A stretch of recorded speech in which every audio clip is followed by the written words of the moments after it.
Қателестің бе, құладың ба? Орныңнан тұрды, алдыға қарай жылжи бер. Сенің қазіргі қателіктерің, қазіргі сәтсіздіктерің ертеңгі күніңнің жемісі. Саған адамдар сенбейді ме? Арманыңа күледі ме? Өзінің арманын көміп тастаған адамдар саған да оны істетпекші болады.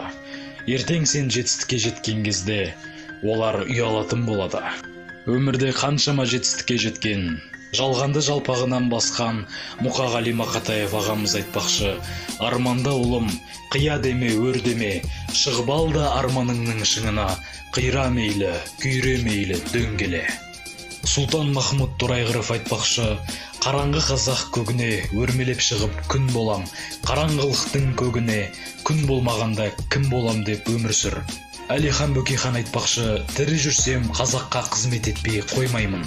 Абай атамыз айтпақшы: өзі үшін өмір сүрген адам өзі үшін оттаған хайуанмен тең.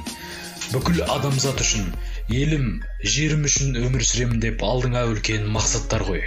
Шәкәрім Құдайбердіұлы ағамыз айтпақшы: адамдық борышың халқыңа еңбек қыл, ақ жолдан айнымай арсақта оны біл, талаптан да біліммен өнер үйрен, білімсіз, өнерсіз болады ақыл тұл.